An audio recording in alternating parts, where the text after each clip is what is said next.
No vídeo de hoje eu vou falar para vocês como foi minha preparação em matemática para o concurso de escrevente.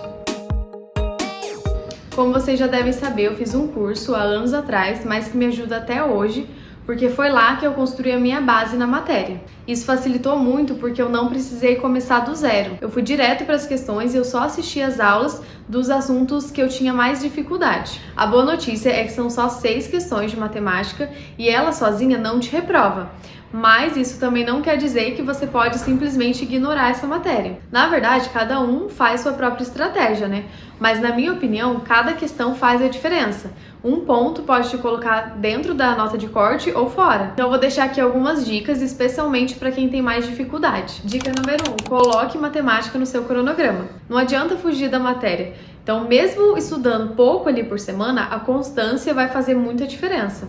A dica número 2 é volte do começo se for preciso. Se você está travando em algum assunto simples, talvez você tenha pulado alguma etapa lá atrás, como por exemplo as operações básicas. Então voltar e reforçar essa base pode ser o que está faltando. Um exemplo, que aconteceu comigo. Eu demorei para entender que 10% era a mesma coisa que 0,1 em decimal, que era a mesma coisa que 10 sobre 100 em fração, o que simplificando ainda pode virar 1 sobre 10. Então coisas simples assim mudaram o meu entendimento e facilitaram muito meus cálculos. Então são conceitos básicos que às vezes a gente não sabe e isso acaba dificultando a matéria como um todo. E quando você entende isso, as coisas parecem fazer mais sentido. A dica número 3 é, no dia da prova, tente fazer pelo menos as questões fáceis e médias. As mais tranquilas, né? Porque só ali você já vai conseguir de 2 a 3 pontos que são super importantes. Agora eu vou falar um pouquinho de como eu estudava na prática. Eu resolvia uma prova da VUNESP, só da parte de matemática, toda vez que eu fosse estudar a matéria. Eu entrava no Drive da @alvonTJ e eu pegava as provas por lá. Eu fazia tanto as provas de nível médio quanto as de nível superior, tá? É claro que às vezes apareciam algumas questões que estavam fora do edital, aí essas eu pulava. Mas se você tá começando e ainda não sente segurança, em resolver prova completa, assim, com todos os assuntos juntos, uma dica é estudar por tópicos. Então escolhe ali um tema, do edital e faça várias questões só daquilo. No dia seguinte, pega outro e faz mais questões e assim por diante. Tô aqui no Drive, então, aí vamos supor que eu quero resolver as provas de 2024. Abro a pasta, vou resolver primeiro as de nível médio, aí vou pegando prova por prova para resolver. Aí abro essa, vou colocar aqui oficial de comunicação social e vou na prova. Aí procuro a parte só de matemática e resolvo. Então aqui tem a questão 11 até a questão 20. Aí depois eu vim aqui pro YouTube para ver as correções. Aí eu colocava todas as informações da prova que eu peguei. Então eu colocava câmara de alumínio, o ano e também o cargo, que no caso, oficial de comunicação. Aí vai aparecer geralmente as correções do professor Joaquim, que ele tem várias aqui no YouTube. Então eu acompanhava bastante as correções dele. Aí se mesmo assim eu não entendesse a questão, eu copiava ela, colocava no Google para tentar ver as resoluções nas plataformas de questão. Então aqui apareceu, por exemplo, que concursos. Entrava nos comentários daqui e via outras formas de resolução. O meu caderno de erros para matemática era um pouco diferente do que eu fazia nas outras matérias, porque ali eu só colocava coisas bem específicas mesmo. Por exemplo, questões que eu não tinha ideia, de como resolver.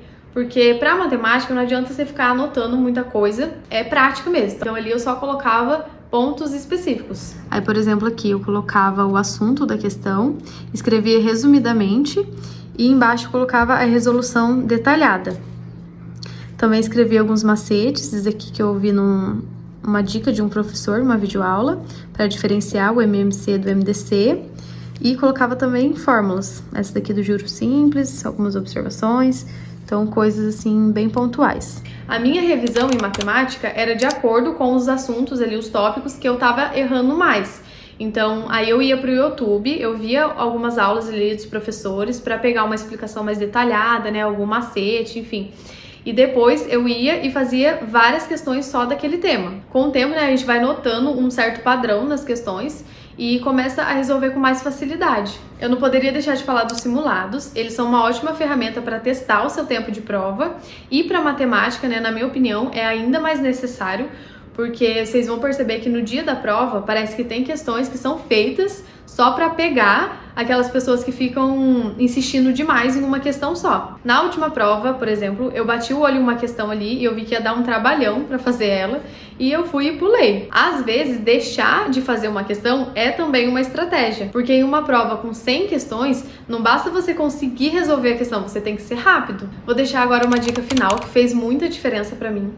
Quando for resolver questões, separa as informações do enunciado. Quando você lê o enunciado todo de uma vez, as informações parece que elas se misturam. Separar os dados e destacar o que a questão realmente está pedindo me ajudou demais a focar e a não cair em pegadinhas. Muitas vezes eu marcava o primeiro resultado que eu chegava ali nas contas, mas eu esquecia de ver no enunciado, né, de reler o enunciado para ver se era exatamente aquilo que a questão pedia. Então circular, né, grifar, me ajudou muito a não errar por falta de atenção. Bom, pessoal, esse foi o vídeo de hoje. Matemática pode ser uma pedra no sapato, sim, mas com muito treino, né, estratégia ali, dá pra virar o jogo. Se esse vídeo te ajudou, já se inscreve no canal, ativa o sininho pra não perder os próximos vídeos, me segue no Instagram também, que eu vou estar postando ali algumas dicas de estudo, e até o próximo vídeo.